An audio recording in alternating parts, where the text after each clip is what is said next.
Muy buenas noches, ¿cómo están todos? Comenzamos Perspectivas, estamos a mitad de semana, en miércoles. Hoy platicaremos de distintos temas, nos vamos desde el plano internacional a lo local. Empezaremos platicando de Venezuela, después pasaremos a platicar las elecciones en Ecuador del pasado fin de semana y también terminaremos hablando de los colomos, la defensa que está haciendo de los predios ubicados en terrenos en disputa en términos jurídicos en los colomos. Comenzamos hablando de Venezuela, escuchamos la cápsula y presentamos a nuestro invitado. La crisis política de Venezuela se ha convertido en un tema de carácter internacional. Las constantes declaraciones de su presidente, Nicolás Maduro, han envuelto al país en diversas discusiones, ya que denunció que las protestas en su contra eran un plan para llenar las calles de Venezuela de sangre y declaró que la OEA se superó a sí misma. Dado que si en 1961 fue etiquetada por Cuba como el Ministerio de Colonias del Imperio, ahora se ha convertido en un tribunal de inquisición antivenezolano y antibolivariano, con todos sus abusos y arbitrariedades. El secretario general de la Organización de Estados Americanos, Luis Almagro, condenó como brutal represión este martes las acciones contra manifestaciones opositoras en Venezuela, en una jornada que dejó varios heridos y decenas de detenidos, tachando la actuación del tribunal como un autogolpe. Además, llamó al gobierno de Caracas a poner fin a la represión. Doctor Alberto Rocha, gracias por acompañarnos. Muy buenas noches. Buenas noches, Enrique. ¿Cómo estás? Gracias por eso. El doctor Alberto Rocha gracias por la invitación. Hombre, también. encantado Muy que estés bien. con nosotros. Es profesor investigador de la Universidad de Guadalajara, del Departamento de Estudios Ibéricos y Latinoamericanos. Doctor, ¿por qué no nos platicas ahorita, nos contextualizas qué sucede en Venezuela, qué está pasando? Escuchamos informaciones, de pronto se utiliza lo que está pasando en Venezuela para el debate político local aquí en México. Que nos contextualices qué está sucediendo actualmente en Venezuela, en términos políticos. Pues la situación venezolana en los momentos actuales nos llevan a ver que hay una coyuntura donde la polarización que venía gestándose, la polarización social y política que venía gestándose al interior de esta sociedad desde la llegada del presidente Hugo Chávez, pues ha ido escalando, es una escalada, ¿no? Y por lo tanto creo que estamos llegando a situaciones en las cuales pues ya no es prácticamente, o es muy difícil prácticamente llegar a un nivel de diálogo entre lo que sería la oposición y las fuerzas de la oposición y sus líderes, que son varias, heterogéneas, y pues indudablemente las fuerzas y líderes indudablemente del gobierno del actual presidente Maduro. ¿Bien? Entonces, la polarización ha llegado a un punto extremo. El nivel de ideologización ha llegado también a un punto extremo. Es decir, en esa situación el diálogo se ha vuelto casi imposible.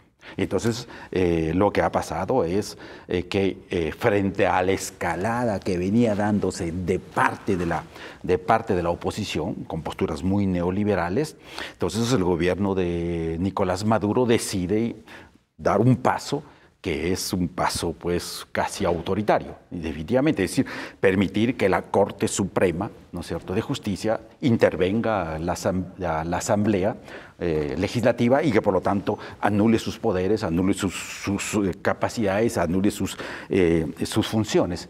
Y eso indudablemente en la comunidad internacional ha sido reconocido como un golpe o un cuasi golpe, digamos, ¿no? Ahora, doctor, pero es un movimiento al interior del gobierno, es un movimiento interior. Sí, es, digamos, la Corte lo que dice es, hay un desacato de la Asamblea ante una orden que en algún momento dio precisamente la Corte Constitucional. Por 3 diputados. Por 3 diputados, exactamente. Y toma una medida que lucía extrema, que es de alguna forma usurpar o de alguna forma asimilar algunas de las funciones que realiza la Asamblea. Por eso se decía de un golpe, porque parecía que estaba bloqueando a un poder. La Corte, indudablemente, al momento de intervenir la Asamblea, asume las funciones de la Asamblea. Entonces es un poder judicial y a la vez un poder legislativo. Entonces hay una suerte de fusión de poderes. Entonces por eso la carta, por eso ¿cómo se llama? Las recomendaciones de la OEA y del Consejo Permanente de la OEA, la última, que acaba de suceder entre el lunes y martes, definitivamente, en el cual se dice, pues bueno, pues señores, pues hay que volver a una situación democrática. Entonces hay que devolver la plena capacidad de poderes a la Asamblea Legislativa y por lo tanto el Consejo Supremo de Justicia debe volver a sus cauces, cumplir con sus funciones y por lo tanto recomendar el diálogo. Yo creo que no está de más. A pesar de la polarización, como digo, no está de más seguir insistiendo en el diálogo, porque yo creo que una salida violenta y un choque de fuerzas, como acaba de suceder ya entre las fuerzas opositoras y las fuerzas oficialistas, eso no lleva absolutamente a nada. Que por cierto, doctor, esto se remonta, y tal vez pueda servir de contexto, a las elecciones famosas parlamentarias en donde de alguna forma la oposición logra por primera vez una mayoría muy importante en la Asamblea y se vuelve como una especie de diálogo entre sordos o falta de diálogo entre poderes y ha habido una polarización, ya lo decías, una escalada a tal nivel que estamos hablando de presos políticos, estamos hablando de mesas de diálogo llevadas por algunos líderes internacionales como José Luis Rodríguez Zapatero. Así es. ¿Por qué no nos platicas qué ha pasado después de esa elección en donde se divide el gobierno, donde hay una parte, o más bien el gobierno se queda en el Ejecutivo, pero pierde la mayoría en la Asamblea? ¿Y por qué ha sido tan complicado el diálogo desde ahí? Sí, y la muerte de Chávez, que también. Sí, recordemos que el año 2013 es un año de, ¿qué podemos decir? De transición, claro, digamos, entre lo que fue el legado de Hugo Chávez, la experiencia de Hugo Chávez y la llegada de Nicolás Maduro, que no era un presidente, digamos, con una formación y con un liderazgo importante como lo que tenía Hugo Chávez, ¿no? Es lejos de eso. Entonces, gana las elecciones por muy pocos votos, son 400.000, si mal no recuerdo, son 400.000 votos la diferencia entre las fuerzas oficiales y las fuerzas, indudablemente, para la Asamblea. De la oposición, ¿no? De la mesa famosa, ¿no? Y entonces, por eso que el líder Capriles impugna las elecciones. Impugna las elecciones y dice, no, pues aquí ha habido fraude. Pero indudablemente el Consejo Electoral dice, no señores, todo esto estuvo correcto, no hay ningún problema. Entonces, pero eso como se llama, con la elección de Nicolás Maduro. Yo creo que ahí... Y un poquito después llega indudablemente llegan las elecciones legislativas. Ahora, yo creo que ahí lo interesante también, doctor Rocha, es, de alguna forma, estamos hablando de un proceso, el de Venezuela, que ya lo decías, se remonta a 2013, una elección que se ha discutido en términos internacionales si tuvo todas las garantías democráticas necesarias, si hubo los contrapesos necesarios, autonomía, independencia de parte de quien se dedicó a organizar la elección. Pero sí podemos hablar de 2013, una elección totalmente democrática, digo, con los problemas que tienen las democracias latinoamericanas de pronto, pero sí podemos hablar que Maduro llega con una ratificación del voto de los ciudadanos, claro, ¿no? Por lo menos los observadores que estuvieron, y los observadores internacionales que estuvieron presentes dijeron, no, esto todo estuvo correcto, y esos son los resultados, no hay duda de eso. Claro, pero el problema es que la diferencia era corta, digamos, ¿no? Es como lo que acaba de pasar ahorita en Ecuador. O sea, la diferencia incluso es menor. Son 200.000 y algo más de votos. Bueno, algo sabemos aquí, ¿no? Sí, claro, 200.000. Pero eso le ha permitido a Lenín Moreno asumir la presidencia. Pero indudablemente todos los observadores dijeron que esa elección fue correcta. Entonces uno se preguntaría, pues, si hubo una elección correcta, si la Asamblea la lleva a la oposición, pues habría que esperar a otras elecciones para que esto se dirima. Bueno, eso sería la conducta democrática normal, que habría que observar, que habría que respetar, normal. Es decir, ¿cómo se llama? Maduro es elegido hasta el 2019. Entonces, normalmente debería estar hasta el 2019. Entonces, de todo el mundo debería esperar ir hasta el 2019. Ahora, mientras tanto, hay las elecciones legislativas. Las elecciones legislativas y, por lo tanto, la Asamblea va a ser mayoritariamente compuesta por fuerzas de la oposición. Entonces eso le permite a la oposición asumir un mayor protagonismo. Esa es la cuestión de fondo. Hay un mayor protagonismo y hay una mayor radicalización también de la oposición. Es decir, ambas fuerzas se van radicalizando y eso es lo que lleva al choque, pues definitivamente. Es decir, no hay un intento de decir, bueno, muy bien, ya ustedes fueron elegidos, ya las cosas se establecieron así, cada quien impulsa su agenda, pero por otro lado, veamos en qué podemos, en qué puentes podemos tender, en qué podemos converger y por lo tanto Y por lo tanto, indudablemente, ¿qué podemos hacer por el país conjuntamente? Claro. Esa es la cuestión, eso es lo que no ha habido. Y eso es lo que no ha habido desde la llegada de Chávez. Ese es el problema. Que por mucho tiempo Chávez tuvo grandes mayorías y no necesitó tanto ese diálogo. No lo necesitó. Tuvo grandes mayorías, pero el problema es que las grandes mayorías implicaba que siempre hubo un polo que fue creciendo, un polo que se fue fortaleciendo, etc. Y frente al cual los intentos que hicieron no fueron, yo digo, muy sólidos y por lo tanto, indudablemente, no lograron tejer nada, no lograron armar nada conjuntamente, ni con los empresarios, ni con las fuerzas políticas de oposición y por lo tanto, pues, se fueron cada vez distanciando, separando más. Doctor, sería interesante caracterizar el régimen venezolano. Muchos dicen que ya es una dictadura. ¿Tú estás de acuerdo con esa afirmación? Depende. Yo digo que depende. Es decir, vamos primero a caracterizar Chávez, el gobierno de Hugo Chávez. Ah, claro. Yo creo que por ahí viene la cosa. Desde ahí viene la cosa. Entonces, recordemos 1998. 1998. Entonces, el golpe es antes. El intento de golpe de Chávez es el 92. Sí, más bien el 2000. Sí. Es decir, 1998 es cuando Hugo Chávez gana las elecciones generales en Venezuela. Entonces, y viene todo todo el proceso. Entonces, ¿qué es Hugo Chávez en ese entonces? Creo que ha habido un consenso dentro de las ciencias sociales, entre los académicos y entre los políticos, indudablemente latinoamericanos, para llamar a esto el inicio de un proceso que es el proceso de la llegada de gobiernos progresistas en América Latina. Entonces Chávez, Lula, como es Kirchner, Evo, y Bachelet, y Correa, etcétera, y sin olvidar indudablemente el salvadoreño, sin olvidar el dominicano y sin olvidar el panameño, etcétera, etcétera, y otros del Caribe, ¿no? Claro. Entonces, se genera un proceso. Entonces, se llaman gobiernos progresistas. Ahora bien, se les ha llamado gobiernos progresistas. Entonces, yo en algún momento dije, gobiernos progresistas de acuerdo, pero ¿quiénes conforman esos gobiernos progresistas? ¿Qué fuerzas? Entonces, yo les llamé izquierdas moderadas. Yo dije, hemos llegado a la conformación de un fenómeno político nuevo.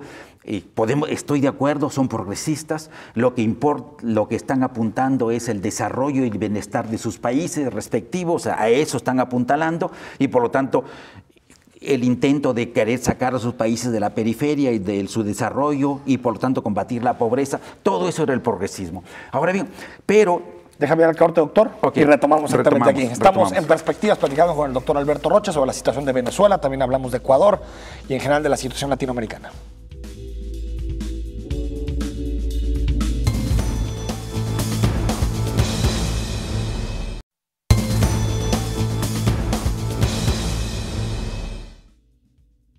Ecuador afronta el reto de superar la polarización tras unas elecciones que lo dividieron en dos. En las recientes elecciones, el candidato a la presidencia, Lenín Moreno, se llevó la victoria popular, según los datos oficiales anunciados por la autoridad electoral del país, con un margen cerrado sobre el aspirante opositor, Guillermo Lasso, quien todavía no ha reconocido ese resultado y exige un recuento a pesar de que la Organización de los Estados Americanos avale el resultado del Consejo Nacional Electoral. Y es que, según Lasso, hubo irregularidades en el conteo, razón por las que presentaron las pruebas ante el organismo para revisar a detalle los resultados. Sin embargo, el Consejo aseguró que la diferencia no se debía a un empate técnico. El presidente del Consejo desmintió la versión de la Corporación Participación Ciudadana, cuyo conteo rápido refleja que el oficialista Lenín Moreno obtuvo 50.8% frente al 49.2% de su contendor Guillermo Lasso. Ahorita le entramos al asunto de Ecuador, también elecciones muy disputadas en este país sudamericano. Nos quedamos, doctor Rocha, con la genealogía que hacías de cómo surgió el chavismo en Venezuela. Así es. Entonces, yo decía que de manera general, todos estos gobiernos que no fueron, digamos, que no siguieron la perspectiva, digamos, ideológica, doctrinaria, neoliberal, entonces fueron tildados como indudablemente progresistas. Entonces la idea fundamental era desarrollo de su país, generar desarrollo, generar bienestar de su respectivo país. Esa era la idea, ¿no? Entonces, bien, creo que en el caso de Hugo Chávez, no solamente hizo una reforma constitucional, creó una nueva constitución o impulsó una nueva constitución o impulsó un conjunto de proyectos de desarrollo de su respectivo país, etcétera, etcétera. Ahora, ¿qué pasó? ¿Qué pasa? El problema es por qué Chávez termina indudablemente, por qué termina siendo indudablemente cuestionado. Claro. ¿Por qué? Porque el problema es que todos esos proyectos de desarrollo no lograron fructificar. No lograron indudablemente impulsar un cambio y transformación del país. Aunque pobreza, desigualdad, sí hay pero resultados. En términos económicos, digo. Ahora, en términos sociales, sí, fue un éxito. Entonces, claro, la inversión, educación, salud, pobreza, etcétera, etcétera, las llamadas misiones, las leyes habilitantes, las misiones que implementaron, todo eso indudablemente sí permitió sacar a Venezuela y indudablemente sacar al conjunto de la población muy pobre, colocarlos en una situación diferente. Eso fue el aporte. Pero el problema es económico. Entonces, como no hay éxito económico, como los planes económicos que se implementan no logran fructificar, no logran plasmarse, no logran transformar la economía, entonces la economía extractivista que viene desde atrás, petrolera, extractivista, gasífera, y que toda la oligarquía venezolana había usufructuado de ello, pues indudablemente termina siendo el eje vertebral de la economía venezolana durante el gobierno de Chávez. Entonces Chávez, uno podría decir, Chávez también fue un extractivista, indudablemente. Claro. ¿No es cierto? Porque pero también Correa. Entonces, pues porque no lograron otra cuestión. Una transformación no lograron transformar el país, etcétera, etcétera. Entonces, esa es la crítica. Entonces, ¿qué pasó? En el caso político, Venezuela, Chávez en los años que estuvo, pues hubo referéndum, elecciones. O sea, yo creo que no se le puede cuestionar en absoluto que haya sido un gobierno dictatorial. Lo que se le puede cuestionar al resto de América autoritario. Latina, ¿no? Democracias de baja calidad. No, eso sí. indudablemente que no. Ahora, claro que sí han habido una serie de cuestiones que yo creo que, como se llaman analistas muy importantes como de venezolanos como Edgardo Lander, han puesto sobre el tapete. ¿No? Dicen, no, pues sí, pues el problema es que indudablemente hubo una influencia muy de ultraizquierda en el gobierno, ¿no? Y entonces con la idea de que Venezuela, para lograr transformarse, debería ir al socialismo. Y entonces aparece de la ideología del siglo XXI. Y aparte Maduro es de ahí. Y claro, Maduro sale de esa escuela, pues. Exacto. Maduro, y entonces el socialismo del siglo XXI. Entonces, ¿pero qué era el socialismo del siglo XXI? El socialismo del siglo XXI, en términos generales, es lo que ya hemos criticado hasta el cansancio desde la mini izquierda, definitivamente, es la aplicación del modelo de un socialismo real. Es decir, indudablemente, Estado con todo, supresión del mercado, buscar igualar la sociedad, buscar impulsar procesos de desarrollo económico endógenos, etcétera. Disminuir libertades. Recortar las libertades, recorte de libertades, indudablemente, e impulso de los planes sociales, etcétera, etcétera. Entonces, una suerte de socialismo real. Eso era la idea. Entonces, la crítica de Edgardo Lander dice, indudablemente, esto vino de Cuba. Esta influencia vino de Cuba y vino también de parte de una serie de izquierdistas latinoamericanos que pensaban que había que hacer la revolución, que el socialismo era. Yo soy extremadamente crítico de eso. Yo soy un hombre de izquierda, como digo, soy un hombre de izquierda moderado y responsable. Y entonces responsable. Entonces digo, ese proyecto no tiene más ninguna posibilidad de realización. ¿Por qué? Porque el socialismo no es otra cosa. Hasta ahora no se ha entendido eso, pero ese es el debate. El socialismo no es otra cosa que la búsqueda de una sociedad para las periferias del mundo entero, y para la latinoamericana, no es otra cosa más que la búsqueda de una sociedad de desarrollo para salir de la periferia y de su desarrollo y de la pobreza. Hay que impulsar el desarrollo y hay que buscar el bienestar de las poblaciones. Eso es el socialismo, pero ese socialismo no tiene ninguna posibilidad otra más que dentro de la modernidad y dentro del capitalismo. Es una mejora del capitalismo, pero en las periferias, en las sociedades periféricas del mundo. Entonces, no hay otra. Y eso es China. China fue eso. China cumplió todo ese circuito. La revolución, la igualación de la sociedad, el desarrollo endógeno y después la búsqueda del desarrollo industrial. Y en ese momento es cuando China pasa de Mao a Deng Xiaoping y China se abre y dice, pues ahora ya podemos entrar a competir. Y entonces ahora es capitalismo de Estado. Ahora se habla de socialismo de mercado. ¿Pero qué es todo eso? Es un capitalismo de Estado. Es decir, hay un autor que no es tan conocido, que es Charles Berthelin, es un francés, que escribió 2 libros o 3 libros, ¿cómo se llama?, hizo un análisis de la Revolución Rusa. Y dijo, la Revolución Rusa es una revolución al estilo burgués, es una revolución burguesa, al estilo de la francesa y al estilo de la inglesa, pero sui generis porque solamente es posible en las periferias, porque en las periferias se necesita otra cosa. Sí, y 140 años después. Claro, porque la Revolución Francesa se hizo solamente para eliminar un obstáculo, que era la aristocracia, y la inglesa también, y para ir a niveles de democracia mayor, indudablemente, y de desarrollo mayor. En el caso de Venezuela, doctor, el periodo de Chávez no lo podemos catalogar como una dictadura. No. Y tampoco el régimen actual de Nicolás Maduro. El gobierno de Chávez nunca fue una dictadura, nunca. Más bien, y tampoco nunca fue un golpista. Él tuvo una experiencia golpista cuando fue militar. Pero cuando fue militar, inicio de los 90, indudablemente. Sí. Pero eso también le intentaron hacer un golpe a él, que por cierto Estados Unidos después lo golpearon a él. Sí, de hecho, ya lo mandaban al exilio y los militares lo rescataron de la isla, no sé qué cosa, lo agarraron. Estados Unidos reconoció al gobierno golpista. Y Estados Unidos reconoció al gobierno golpista. Eso no lo podemos olvidar. ¿Y la OEA dónde estaba? Y habría que preguntar dónde estaba la OEA en esos momentos. Pues también, ese cuidado. La OEA, y ahí viene la discusión sobre la OEA. ¿Qué es la OEA? La OEA es una institución del orden pasado que ya está en crisis, del orden que surgió de la Guerra Fría, de 1945 para adelante. Es un orden que ya no existe. Ya no existe, pero ahí está. Es como la OTAN, que está ahí para un orden que ya no existe, pero ahí está. Y entonces ahora tiene otro enemigo, que es Rusia y China, etc. Bueno, no vamos a hablar de eso. Pero entonces la cuestión, Chávez nunca fue eso. Chávez no fue eso. Entonces, murió, como se dice en su ley, pero al último sí creo que tuvo problemas, hubieron problemas, porque quiso implementar este proyecto del socialismo del siglo XXI. Se fue hacia lo autoritario, ¿no? A la demasiada ideologización. A falta de realizaciones económicas fundamentalmente, más ideología. Y la ideología, pues, realmente para lo que sirve es para orientar los procesos, pero no genera nada. Claro. Me quedan 2-3 minutos, doctor Rocha, el asunto de Ecuador.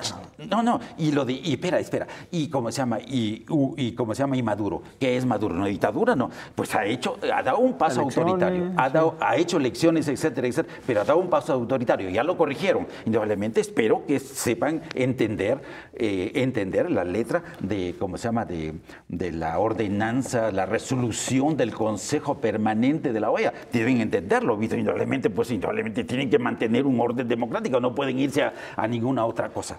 Es decir, la tentación de ese socialismo del siglo XXI, que es una suerte de socialismo real, puede llevar a un intento autoritario. Y eso no podemos permitirlo, y la gente de izquierda, nosotros los gente de izquierda, no podemos permitirlo tampoco. Tenemos que ser altamente críticos al respecto. No es posible eso.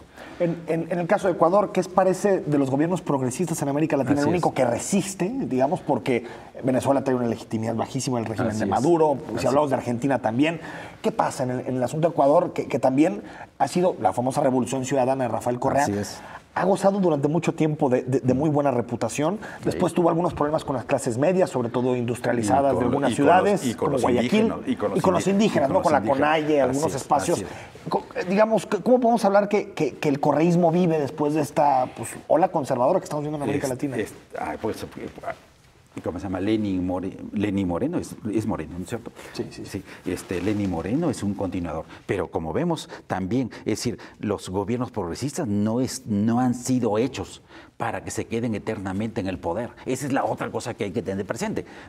Ningún gobierno está hecho para quedarse eternamente en el poder. Entonces, si eso es válido para los gobiernos, digamos, liberales y neoliberales, eso es válido también para los gobiernos de izquierda, definitivamente. Nadie tiene por qué quedarse en el poder eternamente. Y eso es algo que es fundamental. Ahora, en este caso... Que Correa dio el paso. Correa quiso. Dio el paso de irse. Y Morales también quiso. Y las tentaciones del poder. Y entonces, ¿pero qué ha pasado?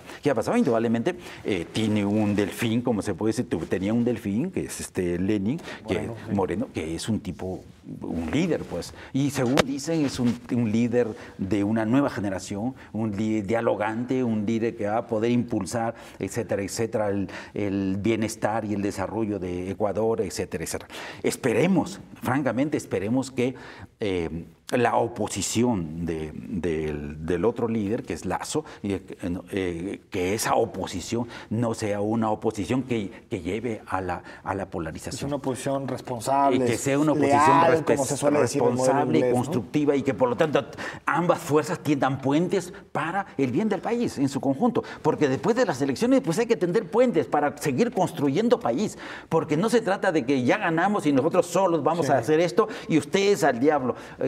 Nos olvidamos de ustedes para siempre, ¿no es cierto? Por lo menos para siempre hasta que se termine el periodo gubernamental, porque no hay siempre. Entonces, eso no es posible. Entonces, ¿no crees que le toque, como el caso de Venezuela, que hubo una ilegitimación? No ilegitimación, más bien un desgaste del régimen con Nicolás. ¿No crees que pase esto mismo con Moreno en el caso de Ecuador? Yo pienso que va a ser muy importante las capacidades de liderazgo de Lenín Moreno. Si este hombre, que es el nuevo presidente de Ecuador, es un hombre, se muestra como un líder político y un presidente dialogante y tiende puentes hacia la oposición y busca construir conjuntamente con ellos y con los empresarios, etcétera, etcétera, pensando en el desarrollo y el bienestar de ese país llamado Ecuador, entonces yo pienso que va a poder hacer un buen gobierno. Doctor Rocha, se nos acabó el tiempo. Pues muchas gracias. Gracias por haber estado con nosotros y ojalá nos vuelvas a visitar, que nos quedamos con muchísimos temas. No hablamos ni de México y su papel en la OEA. Gracias, doctor. Muchas gracias. A la vuelta hablamos sobre un tema de la localidad, hablamos sobre los colomos.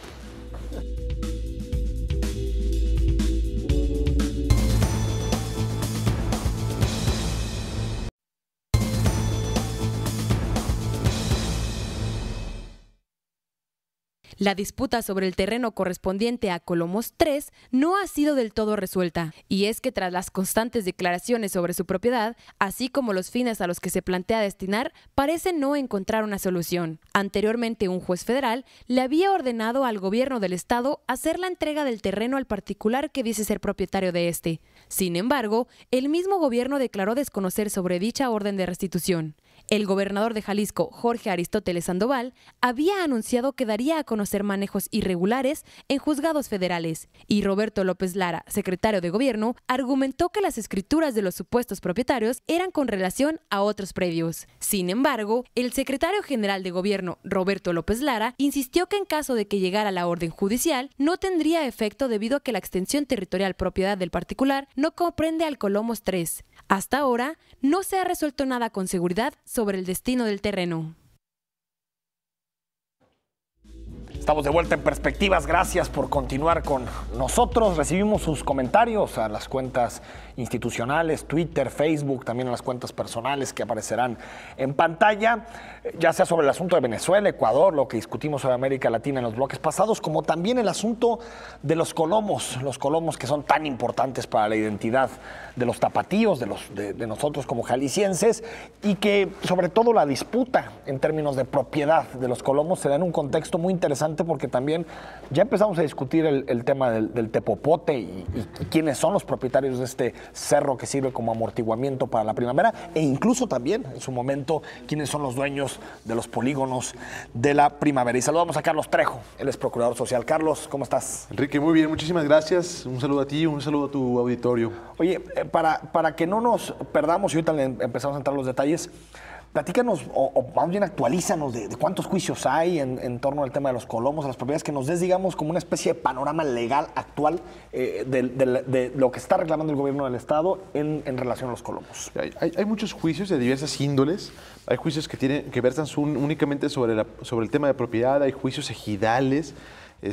Tenemos el amparo colectivo que el de las firmas, ¿no? que presentan los ciudadanos en defensa de su derecho al medio ambiente saludable, y hoy esta nueva acción de parte del gobierno del Estado, que desemboca en la presentación de 5 nuevos amparos y que son los que nos han tenido en boga en estos últimos tiempos, ¿no?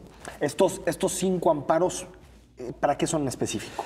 Fíjate que estos 5 amparos tienen que ver con una determinación que asume el gobernador. Y me voy a remitir un poquito a la historia del tema de Colomos. Una parte que ya la has escuchado, pero que siempre vale la pena volver a traer a la mesa cuando discutimos del tema de Colomos, ¿no? 248 hectáreas que fueron pues, acuñadas por gobierno del Estado con la finalidad de abastecer de agua potable a la ciudad de Guadalajara. En aquellos tiempos, cuando comenzó a ser posible llevar agua de las zonas bajas a las zonas altas, pues bueno, nos encontramos con que Colomos era un recipiente natural y por lo tanto un sitio aprovechable.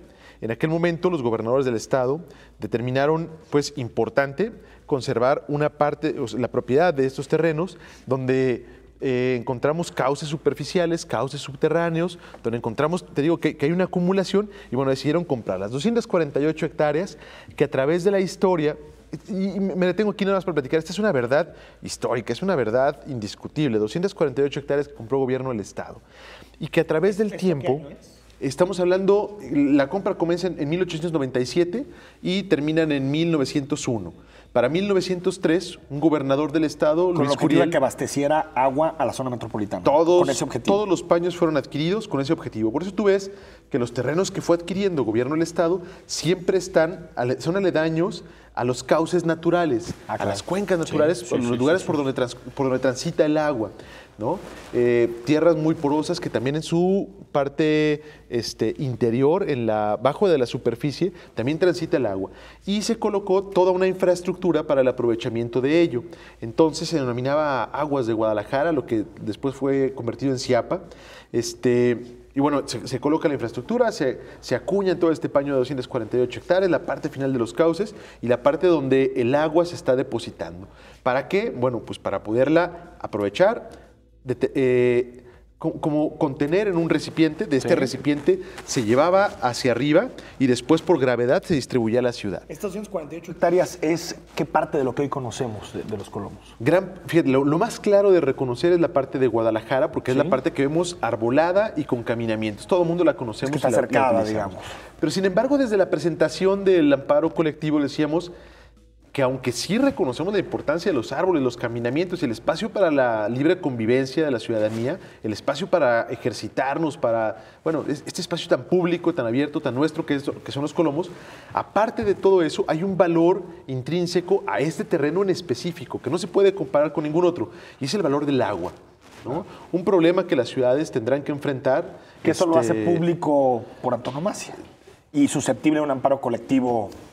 Exactamente. Clara, ¿no? El amparo colectivo, recordemos, peleaba varias cosas. Mi derecho al medio ambiente, pero también a poderme servir de la infraestructura de abastecimiento de agua, ¿no? De ese recipiente natural que se convierte en los Colomos, claro. Aparte de los caminamientos hechos para el aprovechamiento de la ciudadanía en el día a día. Pero una parte que no vemos, el agua, el servicio de agua, eso es lo que es invaluable.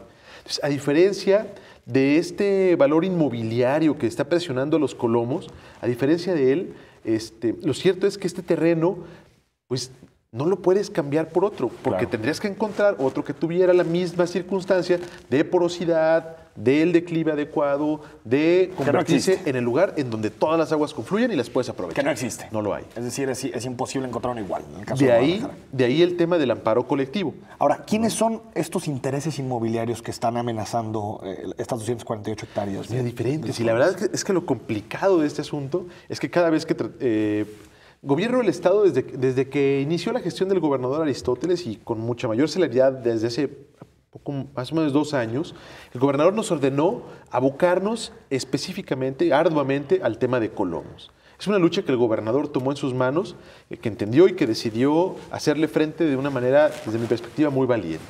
Entonces, a esta gran mesa de diversos funcionarios encabezada por el secretario de Gobierno, nos encargó a cada quien poner su parte o colocar piezas en el gran rompecabezas que implica Colomos. Pero cada vez que encontramos que definimos a un propietario, no un propietario, a una persona que está tratando de hacerse conocer como propietario poseedor legítimo de los terrenos de Colomos, pues bueno, luego resulta que ya lo subdividió y que ya lo vendió y que ya hay un tercero y que no, o sea, existe como... O sea, la titularidad tampoco está tan clara. Pues es que la verdad no puede estar clara desde que partimos de esto, ¿no? Tenemos nosotros claridad de cuáles eran los terrenos de gobierno del Estado, ¿no? Y sin embargo hemos revisado escrituras que de repente te cuentan historias maravillosas, por decirlo de ese modo, pero que de repente 3 hectáreas se convirtieron en 33.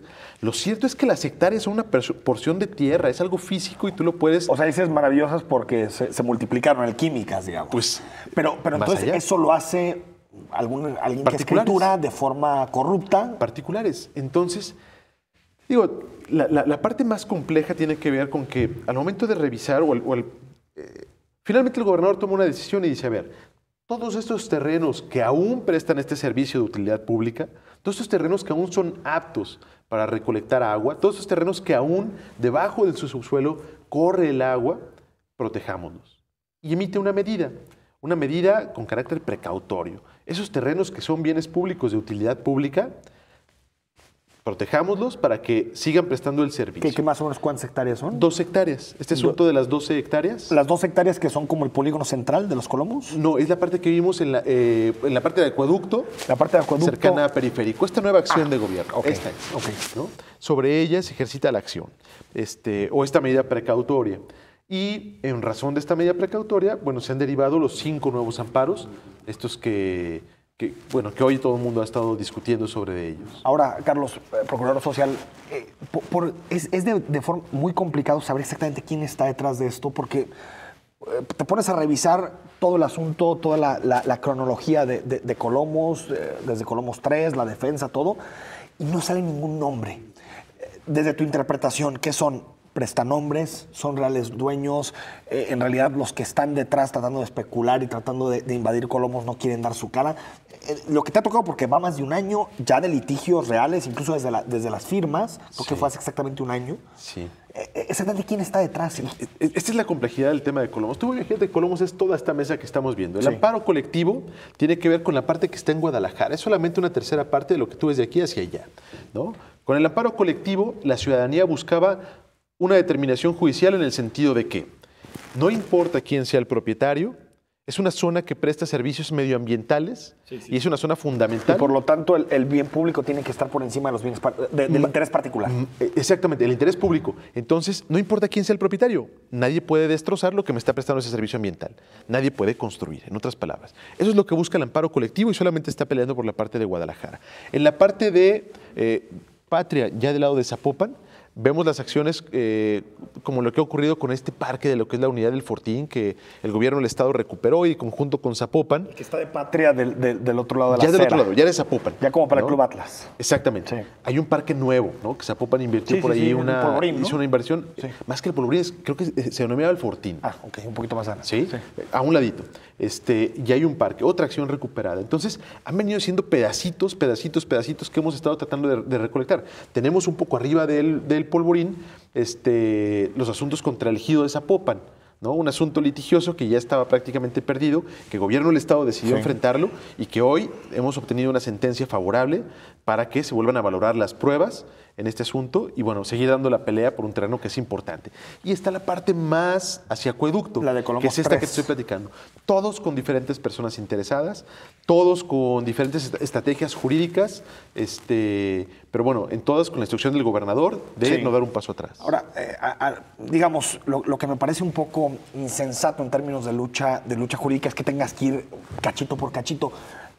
No hay una forma de conjuntar todas las suspensiones, todos los procesos jurídicos para que haya una sola pugna por la defensa de los Colomos, si no existan todas estas, porque también te pueden llevar a que magistrados utilicen criterios distintos, que se juzgue de forma diferente. ¿No se puede o es un asunto que tiene que ver con la naturaleza incluso de los Colomos? Mira, estas 248 hectáreas de las que hablamos en un principio comenzaron a ser depredadas por personas. Nosotros nos hemos encontrado actos que van desde 1962 hasta muy claros en 2005. O sea, ya estamos hablando de 50 años de afectaciones de estos intentos por consolidar un tema de encimar una escritura sobre la propiedad del Estado, ¿no? Entonces, cada uno tiene una circunstancia diferente. Lo que tenemos que hacer es dividir cada uno. Nosotros nos encontramos con un terreno en el que ya estaba perdido un intento del Estado al haber presentado un interdicto para recuperar la posesión y ya en marcha una acción reivindicatoria, ¿no? Ya muy avanzados. Entonces, esos tienen una situación específica.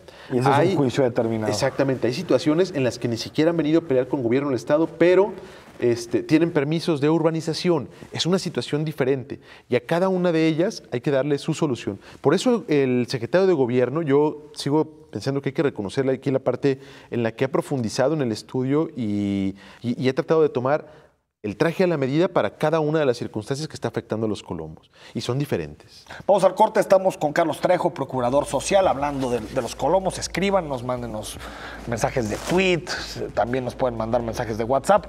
Estamos platicando sobre el tema de los colomos y también le entraremos a otros temas.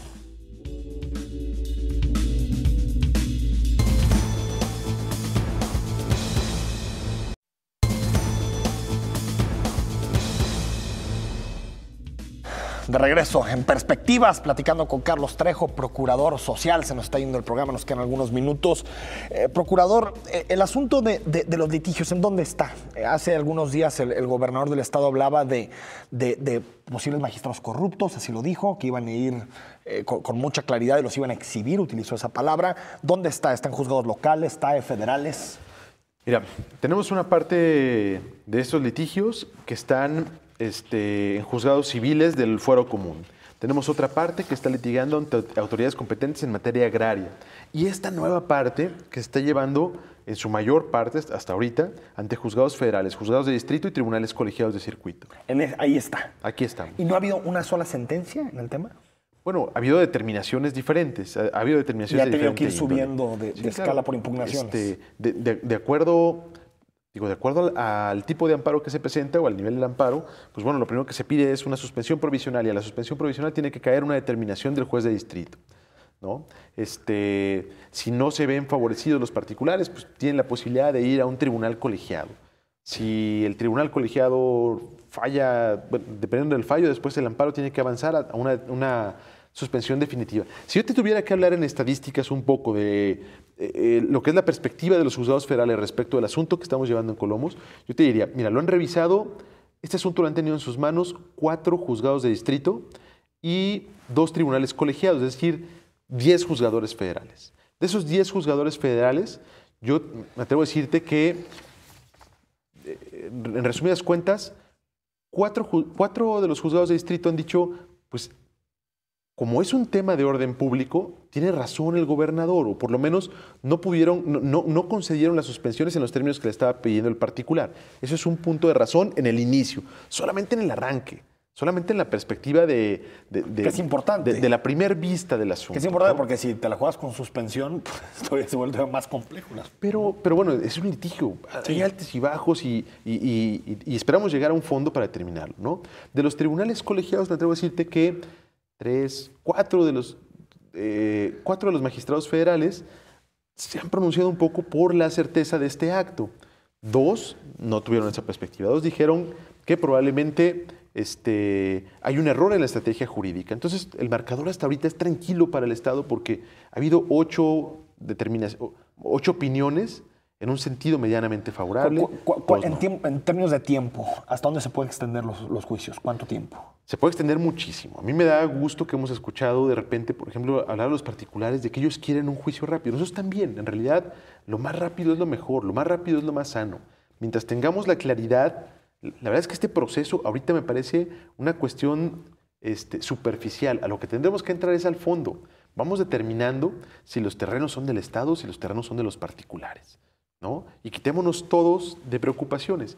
El gobernador del estado lo que tiene muy claro es que ni un metro menos de Colomos y todo el terreno que le pueda anexar durante su administración lo va a hacer. ¿Hay alguna otra forma, procurador, más allá de todas estas batallas legales, alguna forma de proteger a los colomos para que este tipo de cosas no pasen? ¿Algún ordenamiento jurídico, legal, un área protegida? ¿Qué se puede hacer para que los colomos no sean tan afectados, ya pensando en el futuro? Sí, pues mira, ya Guadalajara lo ha intentado, tiene por ahí una declaratoria. Zapopan tiene su propia declaratoria. Gobierno del Estado inició una declaratoria, pero hoy me parece que prácticamente lo que tendríamos que hacer es redefinir esta historia, encontrar dónde están las 248 hectáreas, encontrar cuáles de esas 248 hectáreas siguen prestando un servicio a la comunidad, siguen prestando este servicio como almacenamiento de agua y recuperarlas. Y bueno, la verdad es que te voy a decir, lo que ha mantenido viva la historia de Colomos es la participación de de ciudadanos organizados. Sí, sí. Te voy a decir, los vecinos de Colina de San Javier, que han dado una gran pelea. Los vecinos Colomas Providencia también. Sí. Colomas Providencia, la colonia de Santa Fe, y hay una asociación claro. que tienen de 16 vecinos que dan Cierto. una lucha muy grande. Organizaciones de ciudadanos como este colectivo que lucha siempre por Colomos y que todos ellos han estado recabando documentos y han sido el mejor seguro para Colomos. Porque ellos se preocupan por en cada administración obtener más documentos y llevárselos a la siguiente. Oye, administración, hazme caso, estos terrenos son de Colomos. Y así han estado buscando hasta que encuentran quién les ayuda. De repente, por ahí Zapopan intentó un juicio interesante en el que consolidó una parte de la propiedad. Hace 2 administraciones. Hoy Gobierno del Estado ha recuperado esta parte de la franja de Patria y esperamos continuar con más. Esta parte de acueducto, el amparo colectivo y pues diferentes acciones. Pero lo que garantiza que a nadie se le olvide lo que es Colomos son los ciudadanos que están interesados en eso. Esa es la verdad. Claro. Pero entonces, ¿no hay una forma de protegerlo más allá de lo que se está haciendo? Complicado hasta que se consolide definitivamente O sea, el ya tema de la cuando propiedad. tengas la propiedad, sí puede haber ya una declaratoria. Sí, y me parece que lo más sano para Colomos es que sea un espacio de uso público. Claro. Eso es lo que va a permitir que a nadie se le olvide que es propiedad del Estado. Y creo que ese fue el gran error de los terrenos del lado de Zapopan. En el lado de Guadalajara... Se fueron privatizando de alguna forma. En el lado de Guadalajara se cercaron y se hicieron los caminamientos. Sí. Y eso nos permitía a todos percibir que era de nosotros. Público. En el lado de Zapopan hubo un poco de abandono o inactividad que permitió que proliferaran estas sensaciones de poderse apoderar de un terreno de... Ahora, los gobiernos de Colomos. anteriores, Carlos Trejo, permitieron esto. Está claro. O sea, permitieron que se fueran tragando de poquito en poquito los Colomos. Sí creo... Administraciones municipales, sobre todo. Sí creo que si revisamos en un punto la historia vamos a encontrar momentos determinantes en los que alguna autoridad, algún funcionario pudo haber permitido puesto de su parte para que llegáramos a este momento. ¿Se puede poner denuncias contra ellos? Estoy diciendo que hay actos registrados que son del 62, 64, ¿no? O sea, que ya prácticamente... Ya se acabó, es imposible. 64, Pero los imagínate. recientes... Es que son de estos temas que vemos la respuesta. Algunos han calificado la actuación del gobierno del Estado más como populista. Otros creen que la defensa es legítima. Hay siempre este debate en torno al tema de los Colomos. Pero lo interesante aquí es que siempre los que terminan dando permisos, terminan siendo omisos en su autoridad, pues no responden nada. No sé si se podía hacer alguna denuncia contra quien permitió, autoridades municipales, también para dejarlo como un antecedente de que quien se mete con los Colomos lo tiene que pagar. Ya esta mesa interdisciplinaria que maneja el secretario de Gobierno ha estado pensando en cuáles son las acciones legales en materia penal que se pudieran ejercitar. Es decir, no está descartada esa No, vía, la vía penal contra... Es una carta que está vigente, abierta. Me imagino que los que saben del tema tendrán que encontrar cuál es el punto. ¿El TAE ha en lo que se participado, puede. por ejemplo? Con el TAE solamente hemos tenido temas en cuanto a solicitudes de urbanización, ¿no? Dictamen de trazos, usos y destinos, autorización de licencias, lo que tiene que ver con la urbanización en sí de terrenos, Pero sí no de propiedad.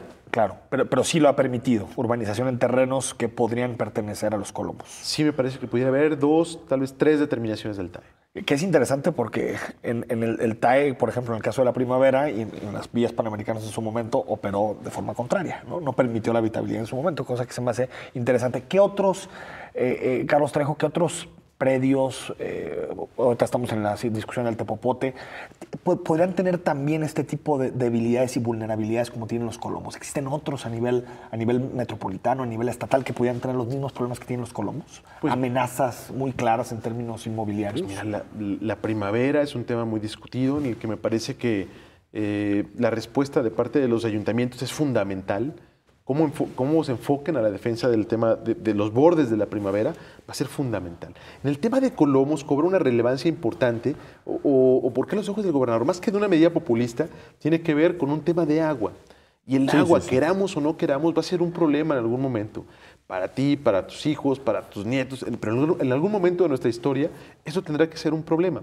Entonces, la oportunidad o la pelea hoy por el tema de los Colomos se da por lo que será una lucha en el futuro. Entonces, el gobernador pone ahí sus ojos, sin dejar pasar por alto el tema, como decir, de la primavera, esto que estamos viendo en el Tepopote y en diferentes zonas donde están presionando demasiado lo que ya es un área natural protegida.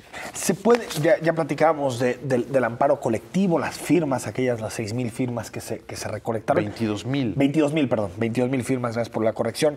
¿Se pueden hacer más? Es decir, ¿se pueden, por ejemplo, en otros predios que estén amenazados, también se pueden hacer acciones como esta? Sí, hay que buscar el espacio, el momento y que la situación legal encuadre dentro de lo permisible. ¿Cuál fue la circunstancia que nos permitió hacerlo en este amparo de Colomos? Los servicios medioambientales que presta la zona. Okay. Complicadísimo acreditar el tema de los árboles, por ejemplo. Ese es muy complicado.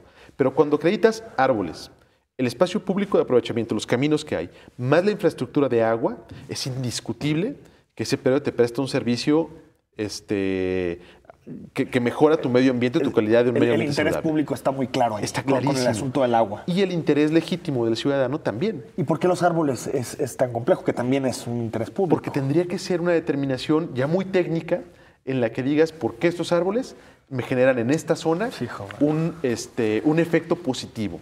Eso es lo que lo hace complicado, porque luego tienes que acreditar por qué esos árboles en otro predio no lo generarían, o por qué es tan grande este predio que te genera el espacio específico. No, complicadísimo. Entonces tienes que encontrar ese punto, ese equilibrio en el que el juzgador y cualquier persona que se enfrente al amparo pueda decir con total determinación y con total claridad que es un predio que te presta servicios ambientales que son indiscutiblemente insustituibles.